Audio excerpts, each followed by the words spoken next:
Hola, ¿qué tal amigos pioneros? Bienvenidos al canal Nuevos Horizontes. Muchas gracias como siempre por estar un programa más con nosotros. Seguimos hoy con la segunda parte de la importante actualización geopolítica que habíamos empezado a hacer en el programa anterior. Aunque quiero avisar a los visitantes que lleguen directamente a este vídeo que se puede ver este programa como un programa independiente, ya que los contenidos tratados son diferentes y forman parte de un programa completo por sí mismo. En cualquier caso, aquí arriba les voy a dejar el enlace disponible para que cuando terminen de ver este programa puedan acceder a la primera parte de esta actualización, y en la que hablamos en esa primera parte en profundidad de la rebelión de los oficiales de alto rango que se está dando en el ejército de los Estados Unidos debido a su indignación con las políticas de ingeniería social del actual presidente norteamericano, el viejo Joe. No se lo pierdan. Pero para el programa de hoy les traigo otro montón de cosas muy interesantes. Hablaremos de la falsa suspensión de la reunión internacional del Foro de Davos de este año, que ha sido, escuchen bien, hábilmente sustituida por otra mucho más discreta, pero con contenido que iguala absolutamente a esta famosa reunión de Suiza. Importante reunión esta, la que tuvo lugar a mediados de mayo en el Vaticano, auspiciada por la Academia Pontificia de las Ciencias de la Santa Sede, en la que importantes personajes del mundo geopolítico y económico se dieron cita para ¿qué? Pues para hablar de la agenda de los temas de siempre, ¿no? De lo que hablan esta gente que se reúne. De la salud y el planeta en referencia, como no, al cambio climático, de las innovaciones para una alimentación sostenible como reunión preparatoria para la próxima cumbre de las Naciones Unidas sobre este tema de la alimentación, y ahora iremos especificando un poco más en el programa. Y como no, también hablaron del tema estrella relacionado con los riesgos a nivel planetario de la famosa pandemia global y las acciones que deben ser tomadas al respecto. Todo ello envuelto, señores, lógicamente en el contexto general de los objetivos que persiguen, que es el denominado el Gran Reset. Todo esto relacionado con el Gran Reset económico, ya que no en vano, incluso el nombre del seminario, con el nombre del seminario no se han querido dejar lugar a ninguna duda, y este encuentro / debate ha sido bautizado con el nombre de Dreaming of a Better Restart, es decir, soñando con un mejor reinicio. Así que si quedaban dudas de la temática, ahí queda eso. Bueno, pues si bien la mayor parte de este capítulo se la va a llevar esta información sobre este evento, también vamos a comentar cosas muy interesantes, otras actualizaciones, como la caída en desgracia de Bill Gates, con nuevos datos, señores, muy escalofriantes sobre descubrimientos por parte de tropas de la Alianza de túneles bajo una de sus casas. Y Zulos parece ser... estos túneles además tienen zulos y tienen habitaciones decoradas con atuendos infantiles. Y ustedes ya saben un poco por dónde va la movida. Bien, el caso es que dicen que hubo una tremenda redada de los Navy SEALs que se liaron a tiros. Sí, los Navy SEALs, han oído bien. Se liaron a tiros con la seguridad paramilitar del complejo de Gates, y de la que resultaron 9 personas abatidas. Luego explicaremos con más profundidad y más detalles este tema. Bien, además a todo esto debemos sumar, lo que vamos a hablar hoy en el programa, debemos sumar las confesiones de su mujer de no uno ni dos, sino multitud de viajes de Billy a la isla de las fiestas con menores del amigo J.E. Ya saben ustedes a qué isla me refiero y qué tipo de fiestas, ¿no? Todo esto lo comentaremos a lo largo de este largo capítulo con mucha información. Y finalmente en este programa haré también algunas reflexiones sobre los sucesos que están aconteciendo en Colombia a propósito de las revueltas y la anulación de algunos proyectos de ley como la reforma fiscal o la reforma sanitaria. Y aunque, señores, en el capítulo anterior dije que me parecía una buena noticia estos logros, quiero hacer unas cuantas puntualizaciones a partir de la información que me han remitido diversos seguidores colombianos de la comunidad del canal. Compañeros colombianos que son seguidores del canal, que me han informado que no es oro todo lo que reluce, ¿vale? Así que si se quedan hasta el final, les informaré de lo que estas personas que sí que están viviendo el proceso in situ me han comentado. Así que, como ven, amigos, este va a ser otro programa bastante intenso, bastante denso, con una enorme cantidad de información que en muchos aspectos les aseguro que les va a sorprender, y yo nunca les engaño. Y como muchos de ustedes me relatan, es posible que tengan que verlo un par de veces para quedarse con todas las aristas y todos los ángulos de lo que se dice, se comenta y se informa. Así que vamos ya con esta gran actualización global, y como siempre les digo, no pestañeen, porque si pestañean se lo pierden. Bienvenidos a Nuevos Horizontes, comenzamos. Bien, decíamos entonces que íbamos a empezar con uno de los encuentros al más alto nivel político y geoestratégico que tuvo lugar hace poco. En primera instancia, podría parecer por el nivel de los invitados que podríamos estar hablando perfectamente del Foro de Davos. Pero curiosamente, sobre el Foro de Davos, supuestamente tendríamos que dar la feliz noticia de que este foro fue pospuesto en varias ocasiones este año y finalmente sería anulado. No se va a hacer este año, se ha dejado para una fecha inconcreta del año que viene.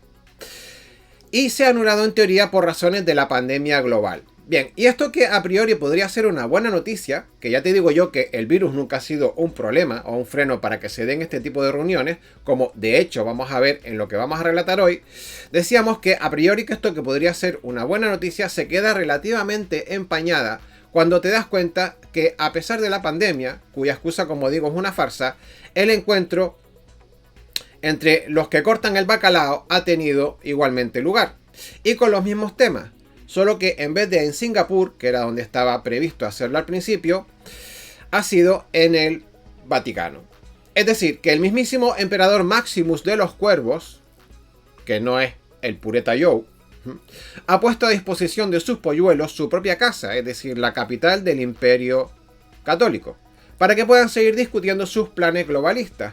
Y como dice el título del propio seminario, soñar con un nuevo reinicio y así poder seguir adelante con sus planes. Y aquí viene como anillo al dedo aquello de Dios los cría y ellos se juntan. Y en este caso se juntan en la casa de Dios. Para eso los cría él.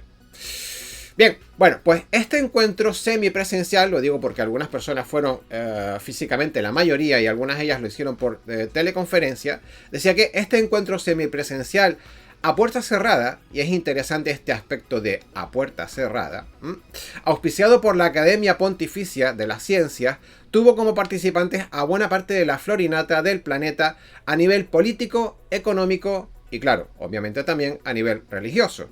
Y para hacer una simple charla en una academia de ciencias, que por su propia naturaleza, digo como academia, se entiende que debería de ser abierta, reunió en privado, a puerta cerrada, a diversos ministros de economía, como por ejemplo al ministro de Economía de México, también al de Francia, de Italia, de Argentina y de España.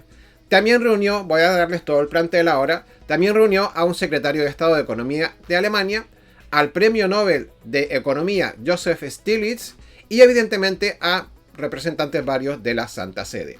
Pero señores y señoras, por muy de lujo que pueda parecer este plantel, las verdaderas estrellas que cortan el bacalao son las que faltan por nombrar. Y son aquellas ante las que se postran, escucha bien lo que digo, son aquellas ante las que se postran los mencionados anteriormente, que ya es mucho decir. Hablamos entonces de quiénes son el resto de los invitados. Bueno, pues hablamos de la secretaria del Tesoro de los Estados Unidos. Ahí va eso que es poco. Janet Yellen. Hablamos de la directora gerente del Fondo Monetario Internacional, que antes fue directora del Banco Mundial, la señora Kristalina Georgieva. Hablamos del enviado especial por parte de la administración Biden, que no puede faltar, el calentólogo experto, que ustedes ya se imaginan quién es, pues el señor John Kerry también estuvo presente. Y por supuesto hubo representantes del Banco Mundial y también estuvo, ojo al parche este que les voy a decir ahora, también estuvo el presidente de la Fundación Rockefeller. ¿Cómo no? Y que este señor resulta curioso, ¿cómo no? Este señor, estuve curioseando su perfil y nos encontramos con que, oh sorpresa, el presidente de la Fundación Rockefeller, antes de ser presidente del consejo de esta fundación, adivinen dónde estuvo trabajando y con quién. A ver si lo adivinan. Presidente de la Fundación Rockefeller. Claro, ¿cómo no? Estuvo, obviamente, en diversos puestos directivos de la Fundación Bill y Melinda Gates. ¡Qué casualidad! Bueno, señores, en realidad, a día de hoy, ya no creo que nadie se sorprenda con las puertas giratorias de esta gente. Bien, pues seguimos. El caso es que la temática de todo el evento fue básicamente un calco de lo que llevan anunciando todos estos esbirros globalistas en multitud de eventos similares durante los últimos 2 años de manera incansable. Que si el calentamiento global y el cambio climático, que si la necesidad de un reinicio financiero, que si la obligación de una mayor solidaridad fiscal, que si una reestructuración del programa de deudas de los países más pobres, que si una transformación de los sistemas de energía. Y ojo, importante, un tema que está cogiendo cada vez más peso. También hablaron, cómo no, de la transformación de la industria alimentaria. Y ojito con esto porque está cogiendo cada vez más peso en el panorama internacional y es un tema muy serio. Bien, pues siguiendo con la crónica y el análisis, lo más curioso de todo es que este evento ha sido criticado, escuchen esto, incluso por algunas plataformas informativas católicas, que le afean a la Santa Sede, por un lado, que sus lineamientos son demasiado apegados a las llamadas metas del desarrollo sostenible de las Naciones Unidas. Y por otro, también le critican la falta de imparcialidad, y ojo con esto, que lleva una buena carga de profundidad, escuchen bien, también le critican la falta de imparcialidad por parte de la Academia Pontificia sobre la teoría del calentamiento global. Criticando según estos medios informativos, como digo, católicos, que debido a este posicionamiento del Vaticano, la curia de la Santa Sede no permite, ojo, escuchen bien, no permite la participación de ponentes científicos que asuman posturas críticas contra las teorías del calentamiento. Es decir, tanto la Academia Pontificia como el Vaticano celebra toda una serie de eventos todos los años y de charlas y de historias a nivel científico. Pues cuando hablan del tema del calentamiento global, no permiten que entre sus debatientes, si lo podemos llamar así, entre sus participantes estén científicos que no estén a favor o que quieran contravenir la teoría del calentamiento global. Bueno, la verdad es que es la bomba. Bueno, además estas plataformas católicas también critican lo siguiente. Critican que el Vaticano guarde silencio respecto a los objetivos 3.7 y 5.6 de estas metas sostenibles de las que estamos hablando. Y que tienen que ver básicamente, dirán, bueno, ¿y con qué tiene que ver esto? 3.7. No sé cuánto. ¿A mí qué me cuenta? Bueno, pues te cuento. Te digo que estas metas sostenibles tienen que ver con los programas de salud sexual y reproductiva, es decir, básicamente con los temas de control de natalidad y que afectan directamente a los temas de contracepción y del aborto. Y que apuntan obviamente al perfil eugenista de la agenda de los cuervos. Y por eso las plataformas católicas están mosqueados también con este lineamiento del Vaticano. Bien, y ahora que estamos hablando precisamente del Vaticano y de la Santa Sede, vamos a meter aquí otra píldora informativa más súper interesante que me tropecé cuando estaba viendo la información de este tema del debate, ¿no? Del encuentro. Y que a buen seguro le va a dejar boquiabiertos, pero de buen rollo. Y es que ha habido noticias de que el personal, ha habido señales, de que el Vaticano está acusando una cierta bancarrota soterrada. Y eso obviamente es una buena noticia. Y es que ha habido noticias de que el personal laboral empleado en el Vaticano está tremendamente mosqueado. Y hablo tanto del religioso como del laico, ojo, porque la Santa Sede ha procedido a hacer, escuchen bien, un recorte salarial de alrededor del 10% de las nóminas, sin haber mediado ni previo aviso y sin ninguna consulta al personal. Obviamente imagínense el mosqueo que llevan, ¿no?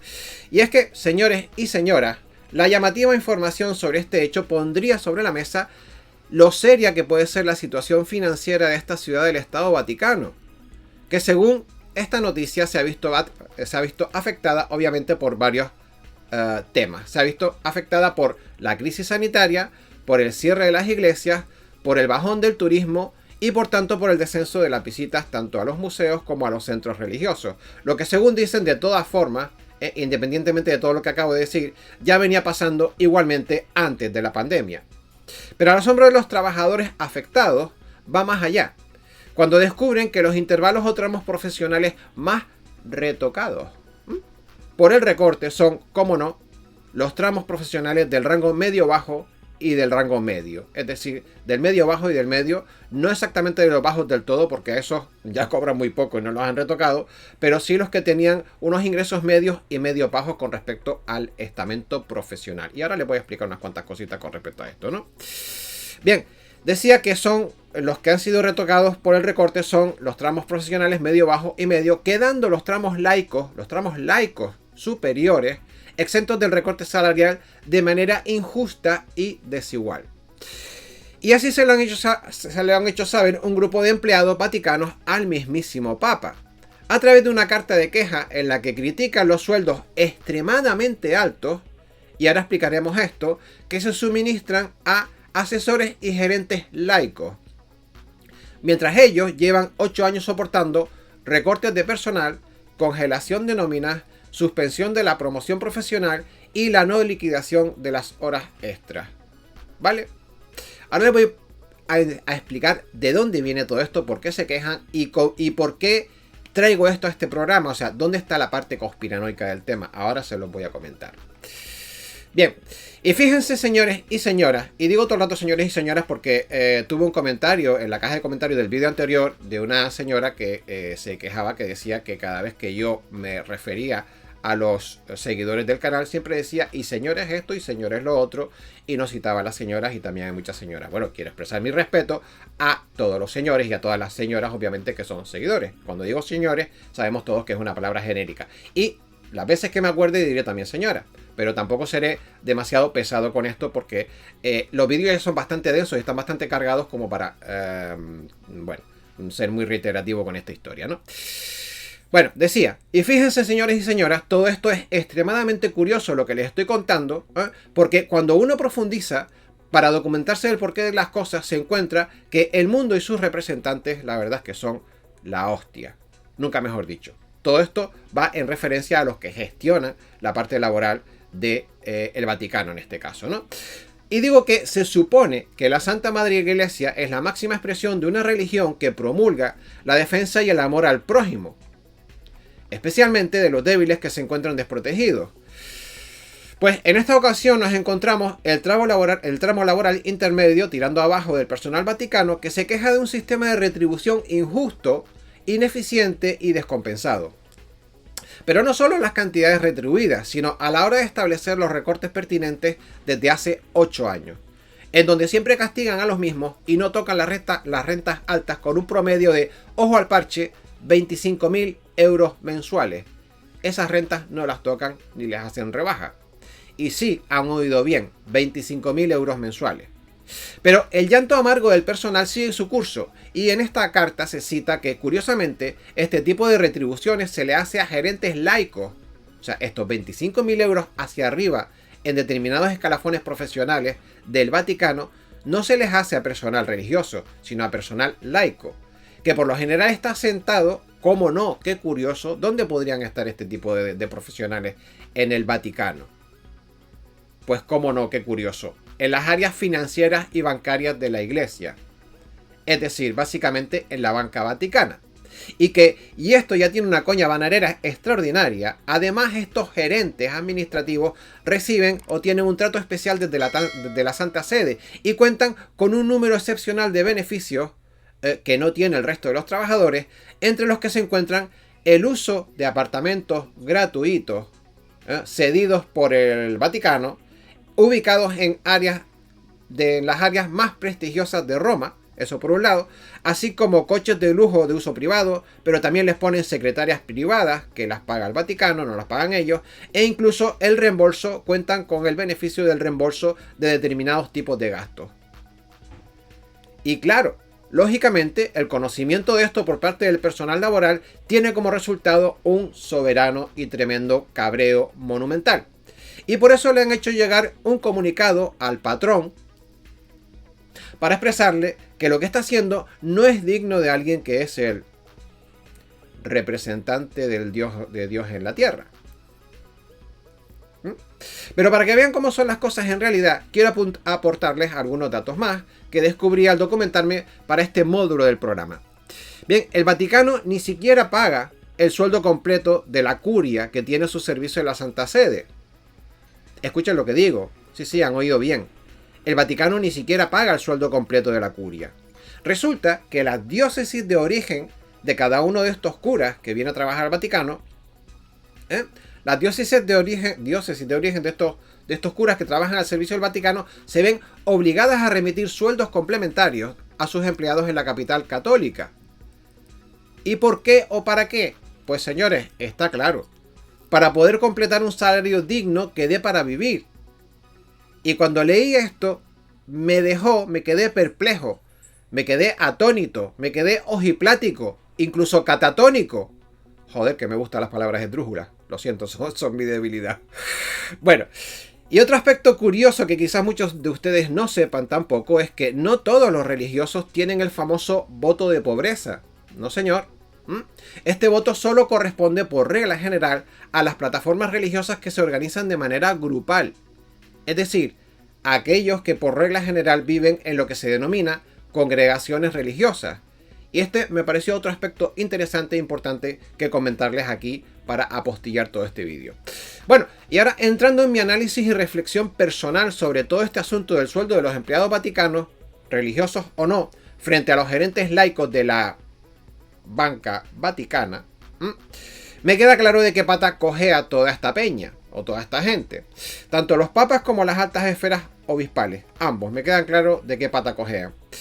Bien, y se me antoja que todo este Vaticano y su estructura como una gigantesca empresa mundial, es decir, se me antoja el Vaticano y toda su estructura como una gigantesca empresa mundial para recaudar dinero por todos los confines de la tierra y que explota a una ingente cantidad de personal a través de toda una serie de obligaciones y compromisos profesionales de vocación religiosa que son válidos. Estos compromisos profesionales religiosos, ojo con esto, son válidos para los súbditos y los niveles bajos, pero que no parecen ser iguales para las altas jerarquías de la parte profesional de esta plataforma. Y que, como en cualquier otra empresa mundana y terrenal, pagan una mierda a los curritos, mientras que los altos gerentes multiplican por 10 o por 20 los sueldos del personal, al que además todos los años mandan cartas de recortes salariales para que ellos sí se bajen ellos como gerentes financieros dicen, uy, el presupuesto no nos da, tenemos menos ingresos, pero yo cobro 25 o 30 mil euros y soy el que escribo la carta para decir que todos los que cobran 1000 o 2000 euros se tienen que rebajar el sueldo porque no nos da el presupuesto. Fantástico, ¿no?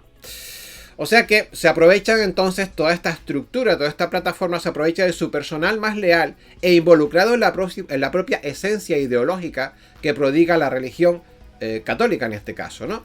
Mientras que por otro lado consienten a sus altos gerentes la vida de lujo de las altas esferas de ámbitos acaudalados que se codean con la banca y con la política.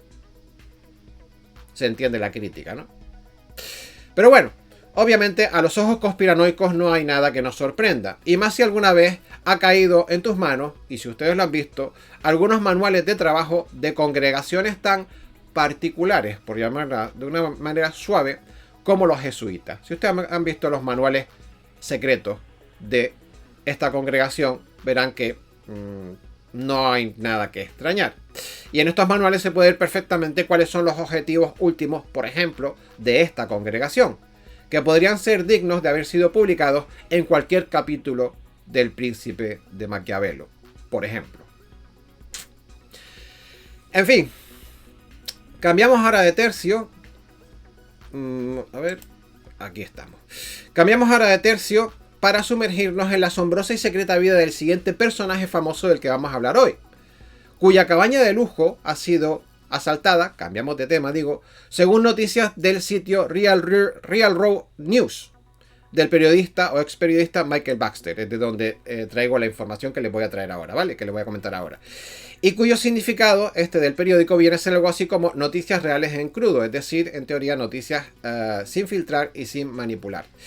Bueno, decíamos que su casa del lago de este personaje habría sido asaltada, es decir, de Bill Gates, estamos hablando obviamente, habría sido asaltada por los equipos de los Navy SEALs, aparentemente enviados por el Presi Rubio para investigar supuestos túneles y habitaciones ocultas que habría construido bajo su cabaña de lujo para fines posiblemente muy reprobables. Esta es una de las habitaciones de esta cabaña de lujo cerca de un lago. Bien, ahora vamos a desarrollar la historia, porque le he dado un poco la parte sensacionalista de frente, pero ahora vamos a ver cómo se desarrolló este asalto, ¿no? Y de dónde viene.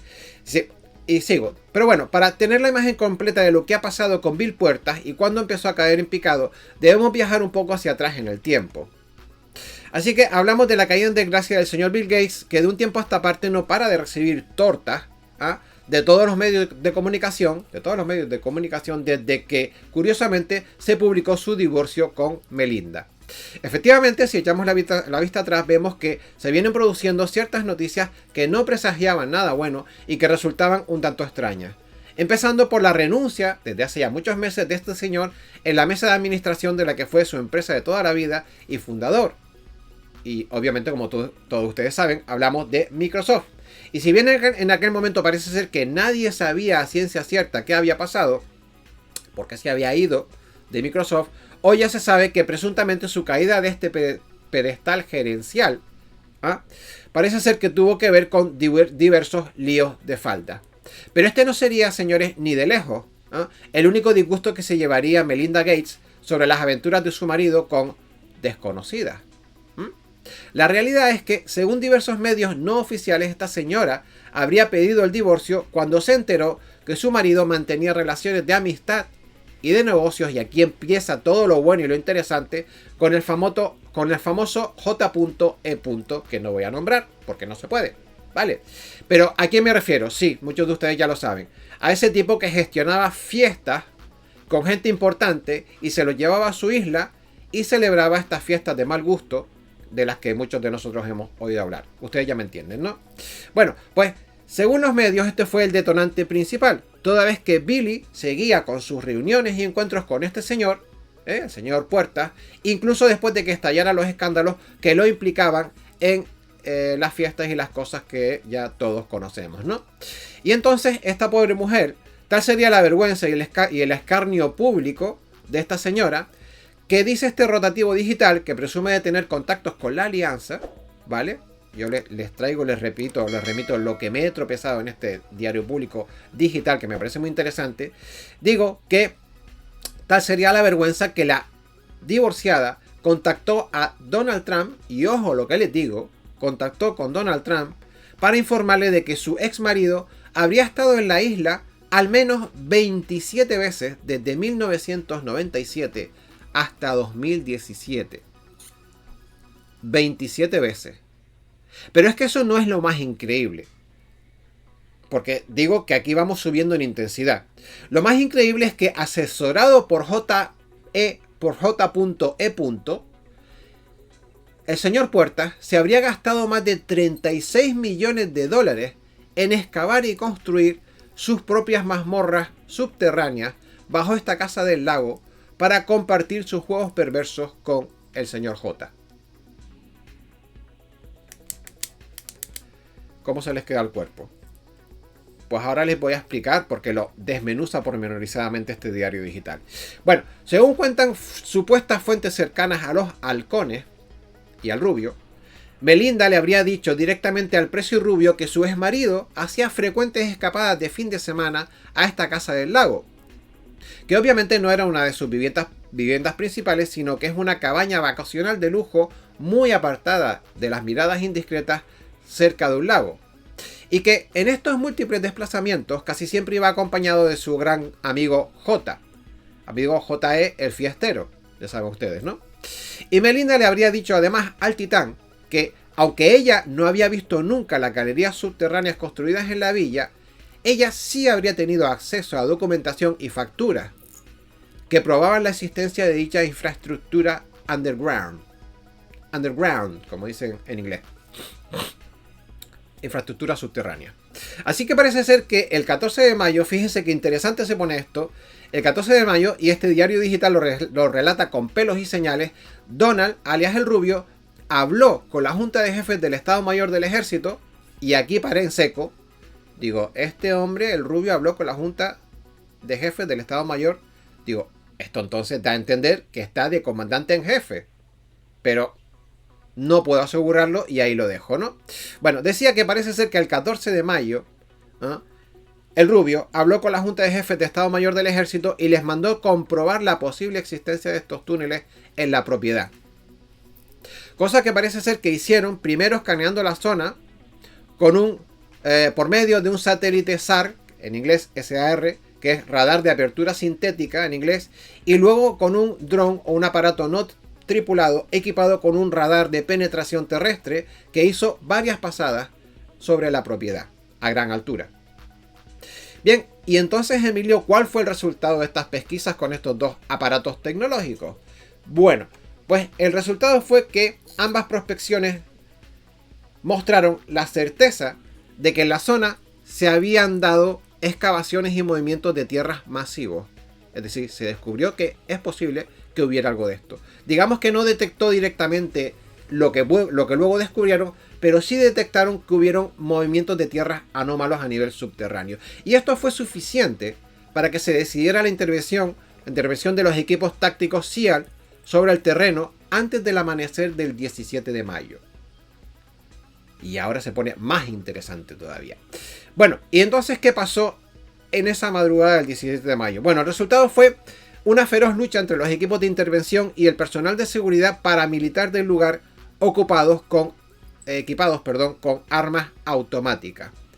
O sea, que Bill Gates tenía para su seguridad equipo paramilitar equipados con, hombres paramilitares equipados con armas automáticas. Bueno, ¿y cuál fue el balance? Pues el balance fue de 8 bajas para el grupo local y 1 baja para los asaltantes. ¿Y qué encontraron? Bueno, lo que allí encontraron finalmente al registrar la propiedad fue una trampilla en los establos que daba paso a un elevador. Este elevador descendía unos 90 metros en vertical hacia una estancia principal de unos 50 metros de diámetro. Y a su vez esta gran estancia de 50 metros de diámetro hacía de distribuidor hacia numerosos túneles que se ramificaban en diversas direcciones y en cuya exploración, que duró varias horas, los equipos SEAL encontraron algunas habitaciones decoradas con muebles y juguetes infantiles. Además encontraron en esas habitaciones también trípodes y cámaras digitales apuntando a las camas. También. O sea que ya se puede uno imaginar la historia. Afortunadamente parece ser que no encontraron ningún tipo de rehenes o prisioneros humanos encerrados en las instalaciones, y lo que hicieron es que se hicieron con las cámaras y las tarjetas de memoria que había en esas cámaras para su posterior estudio. Esa es la información que tenemos. Finalmente, amigos, en esta gran actualización que estamos haciendo hoy, les había comentado que era, ya cambiando de tercio, era mi intención hacer una mención sobre el tema de las revueltas que están sucediendo en Colombia. Y les tengo que decir que cuando pensé en su momento en hacer esta mención, ya desde el programa anterior, realmente no era mi intención, ni estaba pensando en hacerlo, digamos que a modo de análisis geopolítico, sino que meramente iba a ser una especie de saludo o de envío de ánimos y energía a nuestros hermanos colombianos en estos momentos tan delicados. Y aparte de, en teoría, alegrarme de que hubieran derogado esas dos leyes. Pero bueno, es que la historia va más allá, ¿no? Ciertamente tengo que pedir disculpas por haber hablado sin haber profundizado lo suficiente en el tema y quizás haberme dejado llevar un poco por la euforia, ¿no? Bueno, desde el canal tengo que agradecer a las varias personas que se han puesto en contacto conmigo para corregirme y explicar lo que sucede en este país. Siempre, obviamente, desde su propia perspectiva. Es decir, hay personas que se han puesto en contacto conmigo y me han dicho, oye, la cosa ni es tan así ni es tan asá, es acullá, ¿no? Y obviamente siempre esto lo dicen desde su propia perspectiva, que probablemente puede cambiar en función de qué lado crean que sea la parte buena o la parte mala. Bueno, la cuestión en cualquier caso, allí sobre el terreno parece ser que ni los buenos son tan buenos, ni los malos son tan malos. Y muchos de ustedes me han comentado que, de alguna manera, de ustedes, de los que viven en Colombia, ambas partes del tema están contaminadas por intereses partidistas de plataformas enfrentadas, que persiguen intereses que finalmente, por desgracia, no tienen que ver tanto con el pueblo como con hacerse con el control y el poder del país. Así que yo, por mi parte, no voy a entrar por ahora en el análisis de la situación, entre otras cosas porque creo que hoy este programa y el anterior ya vienen bastante cargaditos de información. Pero sí que me gustaría pedir a la comunidad del canal que escriban en la caja de comentarios palabras de ánimo y sustento para nuestros compañeros colombianos. Y por supuesto desearles desde aquí la mejor de las suertes en este proceso. Y yo por mi parte obviamente les envío un abrazo enorme, enorme a toda la comunidad colombiana del canal y a la que no es comunidad colombiana del canal. A toda Colombia, que les deseo lo mejor para todos en el desenlace de todo este proceso. Bueno, nada más, amigos. Si les ha gustado el programa, regálenme su like como siempre y suscríbete si aún no lo has hecho al canal. Déjame un comentario sobre el tema del Vaticano si te ha parecido interesante, o sobre el tema de Bill Gates y sus túneles si también te ha parecido que es una cosa asombrosa, ¿no? Dime qué opinas. Comparte el programa en tus redes como siempre y que tengas una muy feliz semana. Nos vemos en el próximo programa. Chao.